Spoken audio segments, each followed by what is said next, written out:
अस्सलामुअलैकुम। एक्सपर्ट्स के साथ मैं हूं महरीन जमील नासरीन। मुल्क में एक बार फिर से धरनों, एहतजाज और लॉन्ग मार्च का सीजन शुरू हो गया है। जमात इस्लामी के पेट्रोलियम लेवी के खिलाफ मुल्क के मुख्तलिफ शहरों में धरने जारी हैं और जमात इस्लामी के अमीर हाफिज नईमुर रहमान कहते हैं कि अब फैसला कुन मरहला आके और पेट्रोलियम लेवी के खात्मे तक ये धरना जारी रहेगा।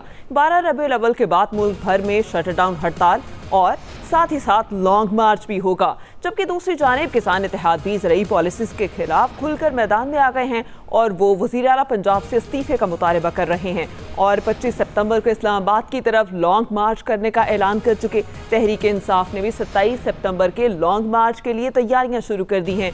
वज़ीर आला सुहेल आफरीदी ने अपनी स्ट्रीट मूवमेंट का भी आगाज़ कर दिया। उन्होंने दावा किया है कि 27 सितंबर को 20 लाख नहीं बल्कि 40 लाख लोग इस्लामाबाद पहुँचेंगे, जबकि असद कैसर कहते हैं कि 27 सितंबर को लॉन्ग मार्च में तमाम अपोजिशन जमातें उनके साथ होंगी। उधर पीपल्स पार्टी के सीनियर रहनुमा नदीम अफजल चंद कहते हैं कि अगर मुस्लिम लीग नून ने यही रवैया रखा तो फिर एक खून की मार है। इसी से मुतालिक आज का सवाल ये है कि एहतजाज और धरने हुकूमत के लिए कितना बड़ा चैलेंज हो सकते हैं और क्या ये हुकूमत को अपने फैसले तब्दील करने पर मजबूर कर पाएंगे। आज के पैनल में हमारे साथ मौजूद हैं सीनियर तज्ज़ियाकार आमिर इलियास राना साहब, मोहम्मद इलियास और खालिद कयूम साहब। तो सबसे पहले आमिर साहब, आपसे गुफ्तगू का आगाज़ करूंगी और जानना चाहूँगी एहतजाज और धरने हुकूमत के लिए कितना बड़ा चैलेंज साबित हो सकते हैं। देखें, एहतजाज और धरने हुकूमत पे प्रेशर ज़रूर लाते हैं, लेकिन अगर वो अवामी मसाइल से ताल्लुक़ रखते हों। अभी तक जो जॉइंट अपोजिशन बनी भी है और उसके अंदर क्वेश्चन मार्क लगे हुए हैं बहुत सारे कि वो पार्लियामेंट के अंदर किरदार अदा करेंगे, तो वो क्या किरदार अदा करेंगे। मौलाना फजलुर रहमान से बात हो रही है कि जी रिज़ाइन करें, तो वो बताया जा रहा है कि वो कह रहे हैं कि नहीं, आप पार्लियामेंट में किरदार अदा करें। पहले क्या कर लिया था। अब ये जो हमारे जज्बाती मियाँ वज़ीर आला हैं केपी, उन्होंने कहा 20 लाख नहीं 40 लाख लोग लाएंगे। जी बिस्मिल्लाह, आप लेके चलें लोगों को। किसने रोका है? आप धमकी लगाएंगे, जिन्होंने रोकना है वो आपको रोक लेंगे और आप आएंगे एहतजाज के लिए।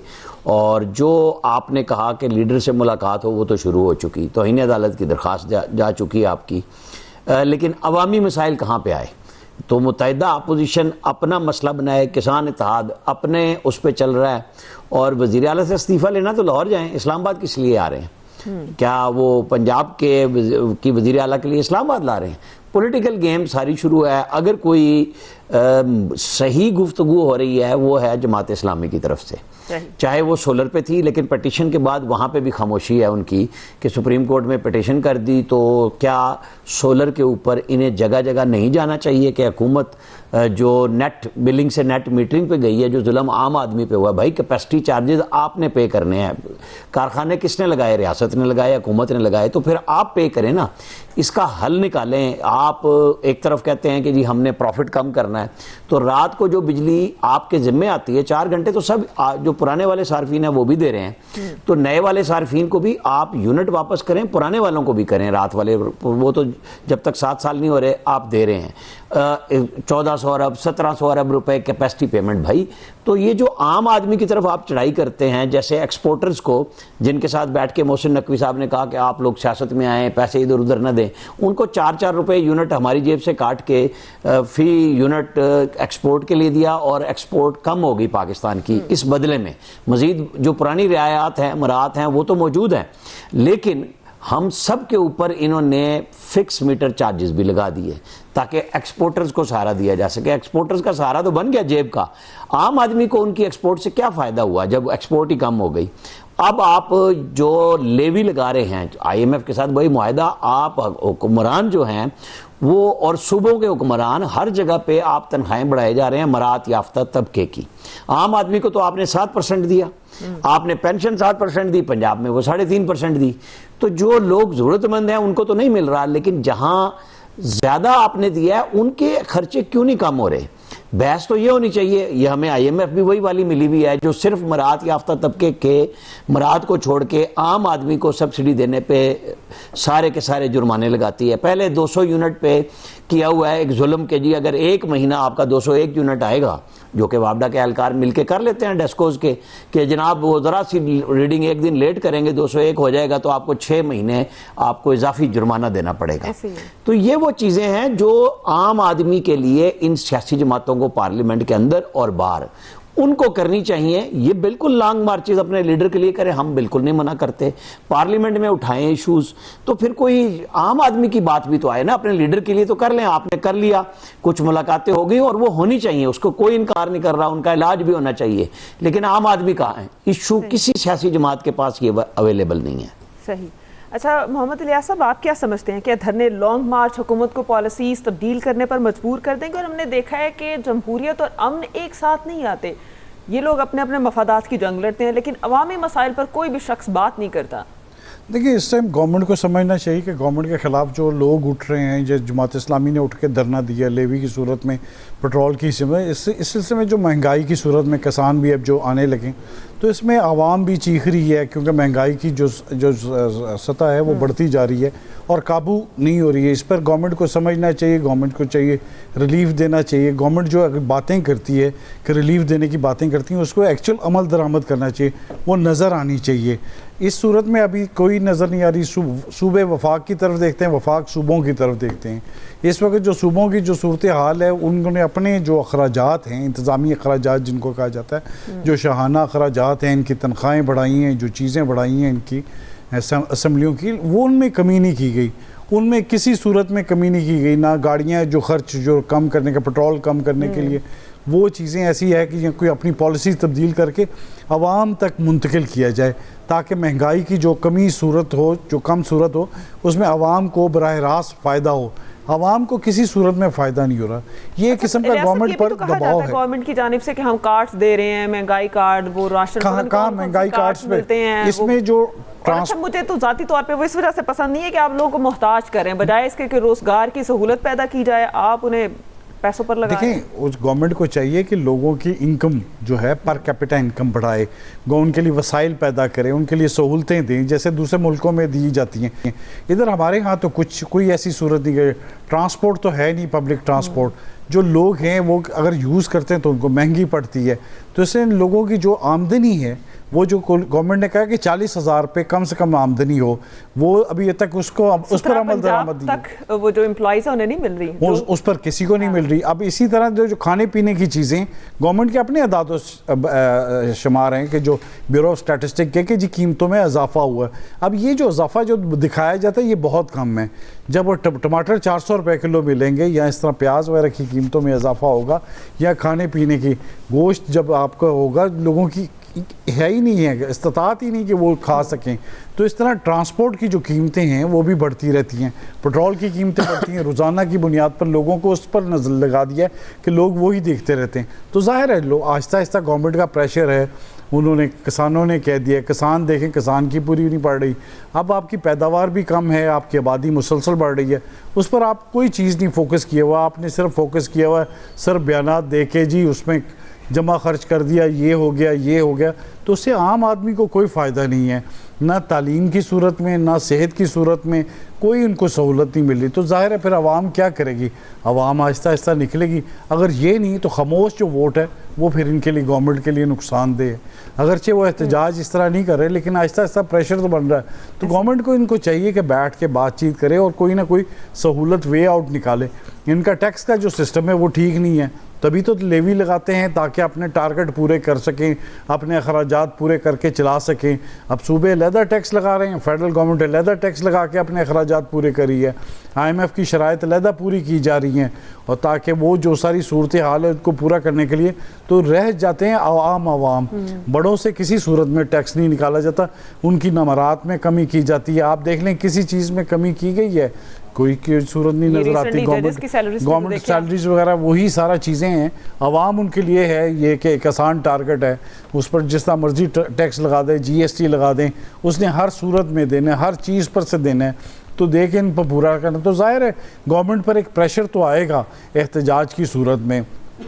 अब गवर्नमेंट की सूरत में उनको बर्दाश्त करती है, उनको मारती है या मार के उनको बैठाने की कोशिश करती है। गवर्नमेंट भी ज़ाहिर है उसको नेगेटिव जो भी हथकंडा इस्तेमाल करेगी, लेकिन ये है कि ये इस तरह नहीं है कि अमन व अमान कायम रखना है और जमहूरियत भी बरकरार रखनी है, तो फिर इसके लिए लोगों की शर्तें माननी पड़ेंगी, लोगों की बातें माननी पड़ेंगी, उनको रिलीफ देना पड़ेगा। अब हर बुनियादी सहूलत देनी पड़ेगी ताकि वो इस तरह इस पर काम शाम कर सकें और ज़िंदगी अपनी आसान गुजार सकें। तो अगर आवाम होगी तो उनकी हुकूमत होगी। तो जाहिर है गवर्नमेंट को भी पता है कि अगर वो जो इतने जुल्म कर रही है, इतना टैक्स लगा रही है, तो वोटर जो है वो किसी सूरत में उनसे खुश नहीं है। ये एट सोर्स डिडक्ट करके सैलरीज पर या दूसरी चीज़ों पर पेट्रोलियम लेवी लगा के, अब एक बंदा 1 लीटर पेट्रोल इस्तेमाल करता है तो 125 रुपया गवर्नमेंट के ख़जाने में डाल देता है ताकि ये खर्चे ये पूरे कर सकें। तो ये खर्चे किस तरह, बिजली के बिलों पर भी टैक्स देते हैं, हर चीज़ पर टैक्स दे रहे हैं ताकि ये गवर्नमेंट सही तरीके से चला सकें।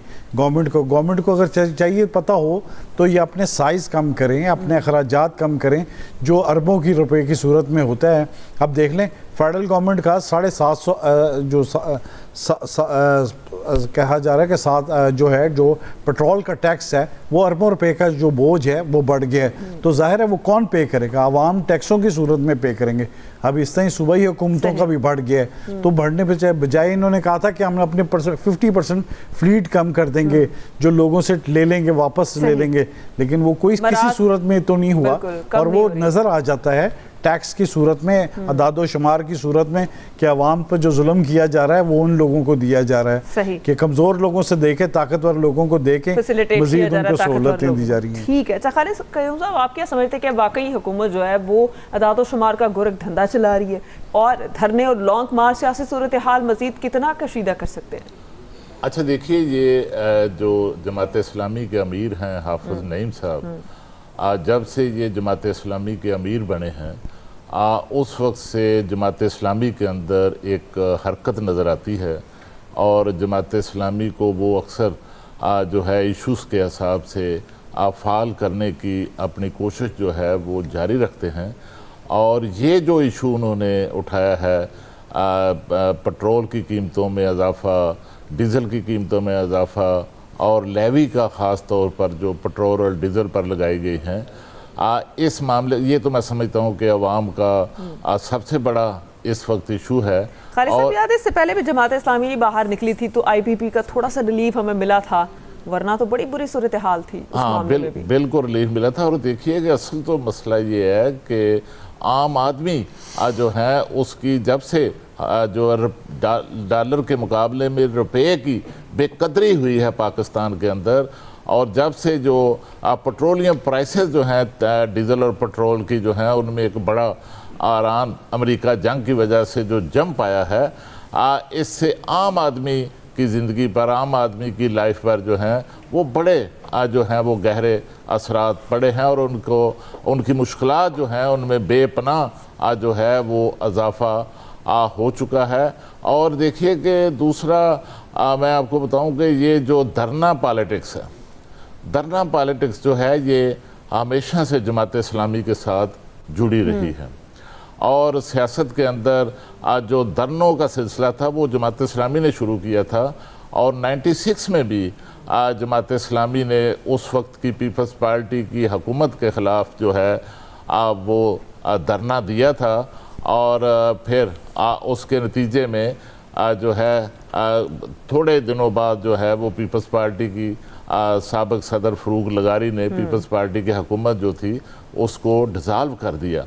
और ये जो प्रेशर तो यकीनन दबाव तो हुकूमतों पर ऐसे एहतजाज का, ऐसे धरनों का ज़रूर आता है, लेकिन देखना ये है कि जिस तरह जमात इस्लामी को धरने के लिए उस वक्त पीपल्स पार्टी की हुकूमत के ख़िलाफ़, पीपल्स पार्टी की हुकूमत को गिराने के लिए ताकतवर हलकों से जो ताकत आ रही थी, उसके नतीजे में हुकूमत जो है उसका ख़ात्मा हुआ।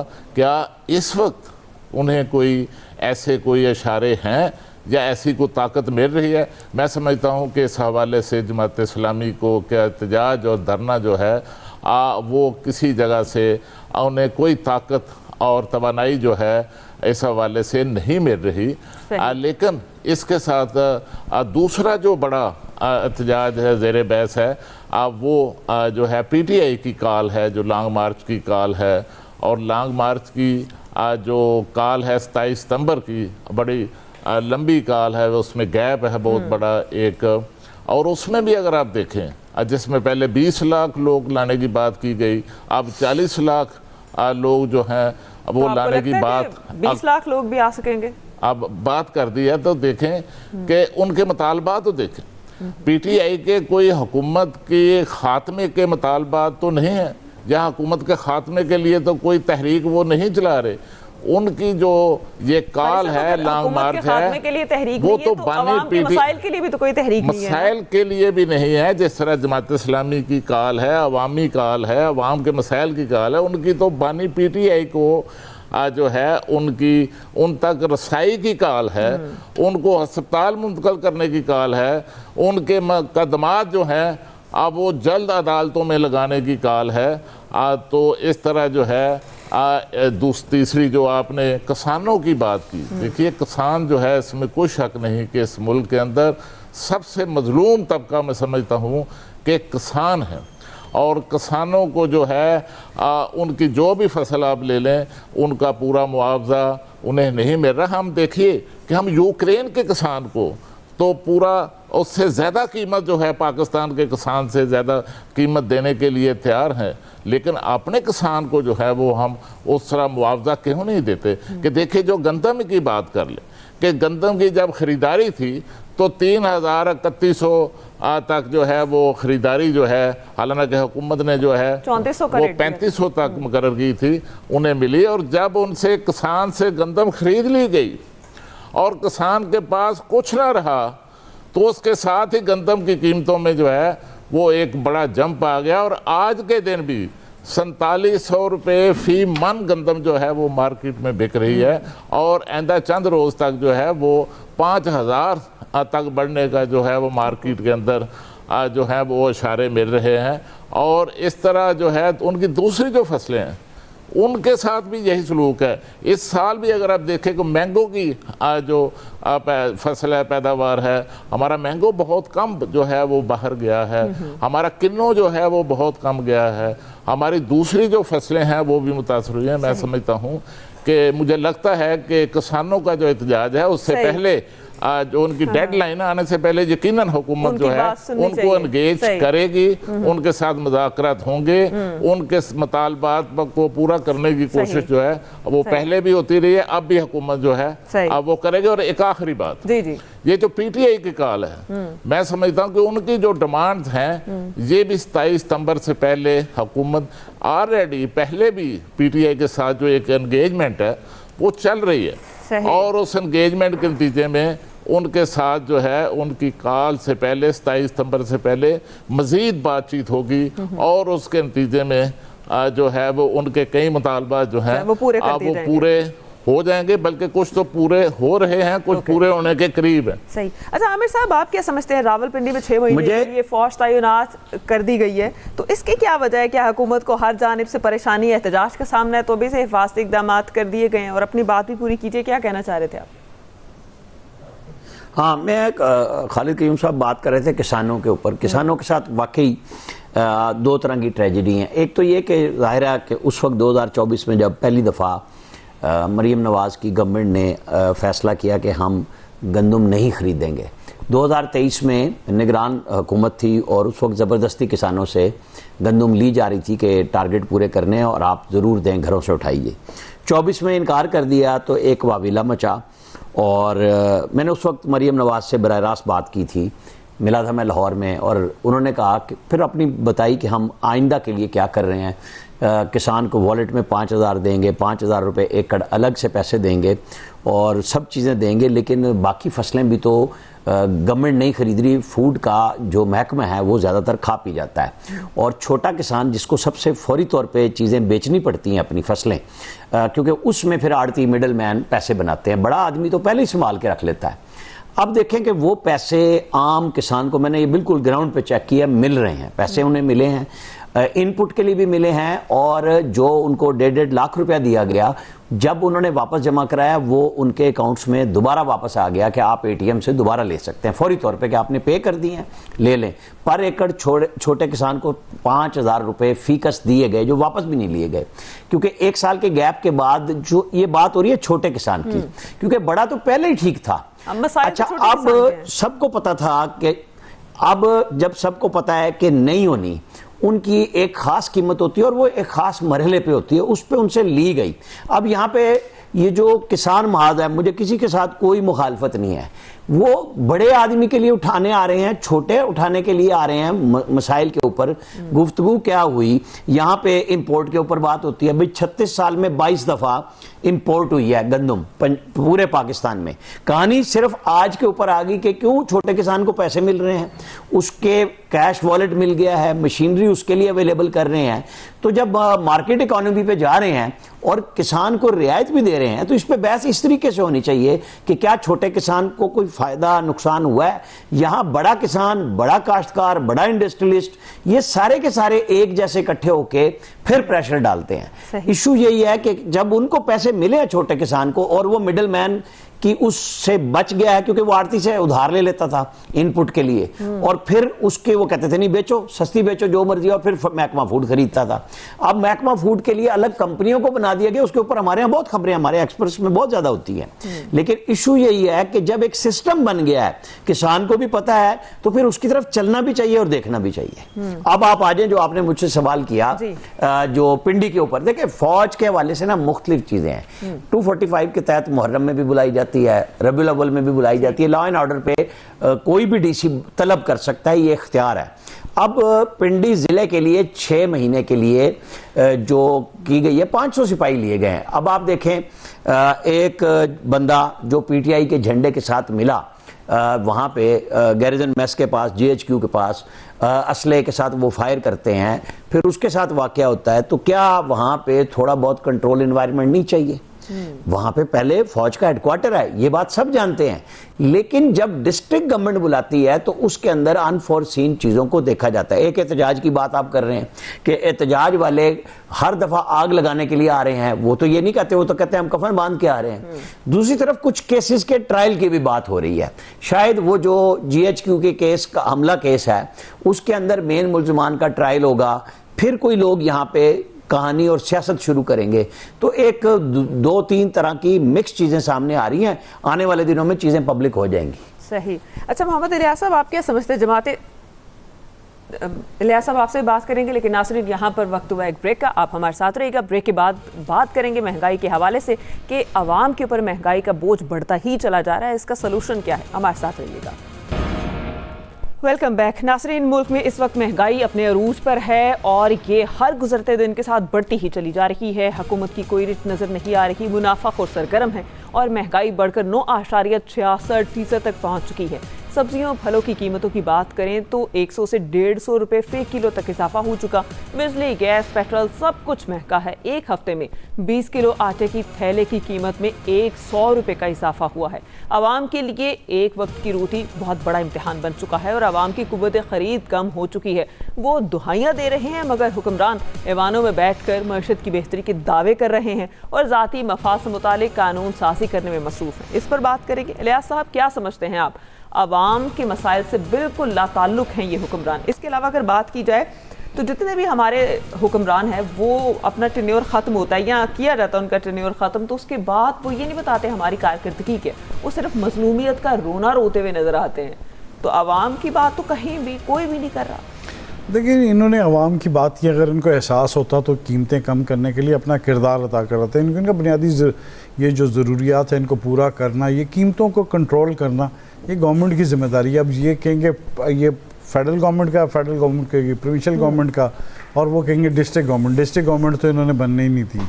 ये जो अब आके इन पर एक ज़ोर पड़ा है कि पंजाब में बलदियाती इलेक्शन करवाए जाएं और इसके लिए बड़ी तेज़ी दिखाई जा रही है कि जी इजलास भी इलेक्शन कमीशन ने तलब कर लिया, क्योंकि एक तरफ तो बात होकर की जी जा रही थी कि मोहसिन नकवी साहब ने कह दिया कि जी सूबे बनाए जाएँ, सूबों को ज़्यादा बढ़ाया जाए ताकि अगर सूबों को बढ़ाया जाए ताकि आवाम तक जो है इक़्तिदार निचली सतह पर मुंतकिल हो और उनके मसाइल हल हो।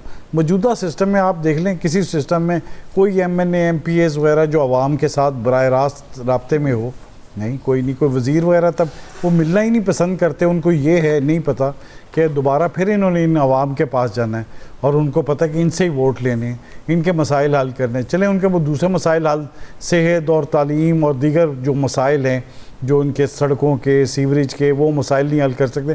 तो ये चीज़ें कंट्रोल करने के लिए अदारे तो बना दिए कि कीमतें कंट्रोल करेंगे। ज़िली हुकूमतें, DCO वगैरह जो चीज़ें वगैरह, कीमतें वगैरह चेक करने के लिए कुछ सिस्टम है, इनके पूरा निज़ाम मौजूद है। 80 साल हो गए हमें आज़ाद हुए हुए, 80 साल गुजरने के बावजूद भी हम एक मैकेनिज्म क्यों, एक फ्रेमवर्क क्यों नहीं बना सके अभी तक? बेसिकली इन्होंने फ्रेमवर्क नहीं बनाए। हमने हमारे मुल्क में, किसी दूसरे मुल्क में देख लेंगे ना, वहाँ सिस्टम बने हैं, इंफ्रास्ट्रक्चर शहर में है, लोगों को बुनियादी सहूलतें मैसर हैं। लिहाजा आप तो रिसेंटली चाइना से भी होके आए हैं, तो क्या फ़र्क क्या है? तो देख लें, बहुत ज़मीन आसमान का फ़र्क है। हमने अपने लीडर बनाए हैं, उन्होंने अपनी आवाम को बनाया है। बस फ़र्क यही है कि आवाम जो है इधर मजलूम है, तरस रही है और मुश्किलात का शिकार है। ना उनको खाने पीने की चीज़ें दस्तयाब हैं, ना उनको ट्रांसपोर्ट की चीज़ दस्तयाब है, ना उनको कोई उनका मसला हल हो। रिश्वत आम है जो चीज़ें। तो दूसरे ममालिक में देख लें, चाइना में देख लें, उनको ट्रांसपोर्ट के लिए साइकिलें हैं, इलेक्ट्रिक बसें हैं, नीचे मेट्रो है, एक जाल बिछाया हुआ है ताकि उनको हर तरह की सहूलत मैसर है।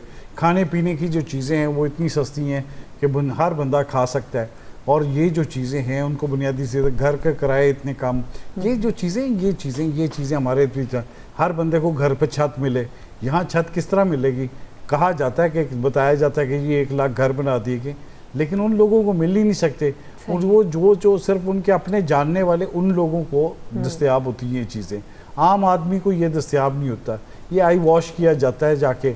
अगर यही लोगों के मसले हल हों तो लोगों से पूछ लें। अगर नहीं यकीन आता तो आप जाके पूछ लें लोगों से। बिल्कुल, लोगों को ये मसले, उनको खाने पीने की चीज़ें कंट्रोल करना इनका काम है। डिमांड एंड सप्लाई का गैप इनका करना। अदारे क्या कर रहे हैं इधर? अदारे ये बता रहे हैं कि सिर्फ महंगाई हो गई। ये तो महंगाई सिर्फ एक हद तक बताई जाती है। यहाँ जिस मुल्क में पेट्रोल की कीमतें रोज़ाना की बुनियाद पर मुकर्रर हों तो उधर इन्फ्लेशन रोज़ाना की बुनियाद पर होगी। बिल्कुल, कीमतों को कंट्रोल करना तकरीबन नामुमकिन हो जाएगा। सही, बहुत शुक्रिया। अच्छा आमिर साहब, आप क्या समझते हैं कि हमने बैनुल-अक़वामी सतह पर काम किया, सालिसी करा दी मुल्कों की, इसके अलावा दिफाई मुआहिदा भी कर लिया, नहीं कर सके तो अपने लिए कुछ नहीं कर सके, हमारे हुक्मरान अवामी मसाइल से इतने लाताल्लुक क्यों हैं? देखें, जाहिर है कि जब कीमतें बढ़ रही हैं तो उसको कौन बंदा कहेगा कि जी बहुत अच्छी बात है। किसी के लिए भी महंगाई ठीक नहीं हो सकती, क्योंकि जो एलीट क्लास है उनके लिए महंगाई इशू नहीं, उनके लिए इंपोर्टेड चीज़ों का दस्तयाब होना इशू है, जिसकी वजह से इन्फ्लेशन भी बढ़ता है, आपको डॉलर की कमी भी पड़ती है। लेकिन एक्चुअली खुराक ख़ास तौर पे अपने मुल्क में अच्छी दस्तयाब हो, और फिर जो बहुत अच्छी है आप बेहतर करें, अपनी एक्सपोर्ट्स बढ़ाएं। उस तरफ तवज्जो की बजाय ज़िला हुकूमतें नहीं हैं जहाँ पे कंट्रोल होना चाहिए, एक मुअस्सर ज़िला हुकूमत। अब कहने को सिंध में भी बल्दियाती इदारे हैं, KP में भी हैं, तो क्या वहाँ महंगाई कम हो गई है? तो फसलें तो वहाँ पे भी उगती हैं, सारी जगह पे होती हैं। अब पंजाब में, पूरे पंजाब में है, सब कुछ है। एक मैकेनिज्म होना चाहिए कि आपने कीमतों को कंट्रोल कैसे करना है। लेकिन जब बैनुल-अक़वामी सतह पे तेल की कीमतें जितनी बढ़ी हैं तो बारबरदारी भी बढ़ गई ना, उसकी जो माल का आना जाना है वो भी बढ़ेगा, उसका भी इन्फ्लेशन पे आएगा। आप उसको लाताल्लुकी नहीं कर सकते इख्तियार कि जी यहाँ जो पंजाब में कहीं दूर दराज में सिंध में चीज़ हो रही है वो इस्लामाबाद आते हुए किसी भी ज़िले में, किसी भी कैपिटल में जाते हुए उसके ऊपर खर्चा होता है। कोई मुफ्तरी दुकान लेके जाता है। अब डीजल की कीमतें बढ़ रही हैं, पेट्रोल की कीमतें बढ़ रही हैं, तो उसका असर डेली बुनियाद पे हो रहा है। ये हमारे लिए, सबके लिए, कल भी जब मैं बात कर रहा था तो वो था कि आप सब जगह पे जाएं, सब सालसी कराएं, बेहतरीन काम है, लेकिन अपने अवाम का भी ख्याल करें, क्योंकि ये बात सबसे ज्यादा जरूरी है। लेकिन इलाज साहब जो बात कर रहे थे ना, जानने वालों को, मैं ये समझता हूं यहाँ बैठ के इस्लामाबाद में, ये लाहौर में बैठे हैं, ये बताएं मरियम नवाज के कौन से मंसूबे में मुस्लिम लीग नून के लोगों को दिया गया, कौन सा ट्रैक्टर दिया गया। PTI के लोगों ने ट्रैक्टरों के ऊपर स्टिकर लगाए कि हमें मिल गए हैं कुरअंदाजी में। लैपटॉप किसको मिला है? आप जो किसानों को, बेघर लोगों को घर बनाने दे रहे हैं, ये खबर करें, रिपोर्टिंग करें कि जी ये झूठ बोल रहे हैं, फिर मजा आएगा। वो तो ऐलान करते हैं रोजाना की बुनियाद पे कि हम बगैर किसी तखसीस के जो भी अवामी फलाई मंसूबा है हम दे रहे हैं लोगों को, कोई भी चीज जो दी गई है उसके अंदर PMLN को नहीं डाला गया, उसके अंदर एक सिस्टम बनाया गया, एक डाटा लिया गया उसके मुताबिक, और फिर कुरानदाजी है। ये तो फिर बड़ी अच्छी बात होगी कि ये बताएं कि हाँ जी इसमें ये फ्रॉड है, फिर मैं मानूंगा इस बात को। लेकिन स्वीपिंग स्टेटमेंट वो बहुत मुश्किल बात होती है कि जहां पे वो कह रहे हैं उसको इसी तरह लाना चाहिए हमें सामने। तो क्या उसके ऊपर भी कोई हुकूमत ने कमेटी बनाई करप्शन नहीं करप्शन पे पर्चे भी हो रहे हैं, पकड़े भी जा रहे हैं, यही हाँ तो यही तो बात हो रही है। जब करप्शन हो रही है क्या पर्चे नहीं हो रहे? या तो ये खबर आए कि ये करप्शन हुई है और उसको नहीं पकड़ा गया, उनको छोड़ दिया गया है, पर्चे हो रहे हैं। जाहिर है हम एक ऐसे माशरे में रहते हैं जहां आप अच्छा काम करने जाते हैं वहां अंदर से ही डकैत शुरू हो जाते हैं कि हाँ जी चेकिंग नहीं होगी। अब चेकिंग भी साथ साथ है, साथ साथ आप चीजें भी दे रहे हैं, वही तो मजा है। अब यह खबर क्या आई थी कि ये करप्शन हुई है और इतने बंदों को पकड़ के उनके ऊपर पर्चा दे दिया गया। हाँ ये होता कि जी उनकी सहूलतकारी हुई है, वो भाग गए हैं, फिर दूसरी बात होगी। बिल्कुल एहतसाब भी साथ होना चाहिए, चीजें भी साथ होनी चाहिए, चेकिंग भी साथ होनी चाहिए। सही। अच्छा खालिद कयूम साहब, आप क्या समझते हैं कि अशराफिया की बात की जाए, चंद सौ खानदान जो हैं वो पाकिस्तान पर हुकूमत करें, पेड बैंक अकाउंट उनके भरे पड़े हैं, अवामी मसाइल पूरे नहीं हो रहे, 2 वक्त की रोटी नहीं मिल रही, अवाम अपनी फरियाद कहाँ लेकर जाए? देखिए अवाम ने अपनी फरियाद तो ज़ाहिर है जो हुकूमत है उससे ही करनी है, अवामी नुमाइंदों से करनी है जिन्हें उन्होंने वोट देकर मुंतखब किया है। तो वो जो हालात हैं, सूरत हाल है, उसमें तो देखें कि बदकिस्मती देखें अच्छा, खालिद साहब कथा कलामी के लिए माज़रत, लेकिन यहाँ वक्त हुआ ब्रेक का। नाज़रीन ब्रेक के बाद हाजिर होंगे और यहीं से गुफ्तगू का सिलसिला शुरू करेंगे, हमारे साथ रहिएगा। वेलकम बैक नाज़रीन, हम बात करें अवामी मसाइल के हवाले से। जी खालिद साहब अपनी बात मुकम्मल कीजिए, क्या मसले मसाइल? अच्छा देखिए, मैं बात ये कर रहा था कि पाकिस्तान देखिए एक ज़री मुल्क है और हमारी जो इकानमी है उसमें 25% जो है वो ज़राअत के शोबे का कंट्रीब्यूशन है, और ज़्यादा जो पाकिस्तान के अवाम है उनकी डिपेंडेंस भी जो है वो रूरल मैशत के अंदर अगर आप देखें तो ज़राअत पर है। और बदकिस्मती देखें कि इस वक्त पाकिस्तान के ऊपर जो 2 बड़े बोझ हैं, सबसे बड़ा जो बोझ है वो पेट्रोलियम और पेट्रोलियम प्रोडक्ट्स जो हम बाहर से इंपोर्ट कर रहे हैं, उनका सबसे बड़ा जो हमारा इंपोर्ट बिल है अब वो इस सब्जेक्ट के अंदर है। और उसके बाद दूसरा सबसे बड़ा जो बोझ है वो हमारा जो फूड आइटम्स की और फूड ग्रेन की और ग़िज़ाई अजनास की जो हम बाहर से इंपोर्ट करते हैं, उसका बहुत बड़ा एक बोझ है। और उसमें देखिए कि ये जो ताज़ा आदाद-ओ-शुमार आए हैं, अभी मैं कल ही देख रहा था कि जो पिछला माली साल है उसके इख्तिताम तक पाकिस्तान ने 9 अरब 15 करोड़ डॉलर की जो है वो पाकिस्तान में जो है वो ग़िज़ाई अजनास जो हैं वो इंपोर्ट की हैं एक ज़री मुल्क को होते हुए। और उसमें देखिए कि ये जो पहला महीना है, ये जुलाई का जो महीना है इस माली साल का, इसमें 1 महीने के दौरान जो है वो 80 करोड़ डॉलर से ज़ायद की जो है हमने ग़िज़ाई अजनास बाहर से इंपोर्ट की है। और इसका जो है जिस तरह पेट्रोलियम प्रोडक्ट्स जो हैं, पेट्रोल, डीज़ल और बाकी जो चीज़ें हैं, उनका बराह रास्त असर जो है आम आदमी पर पड़ता है।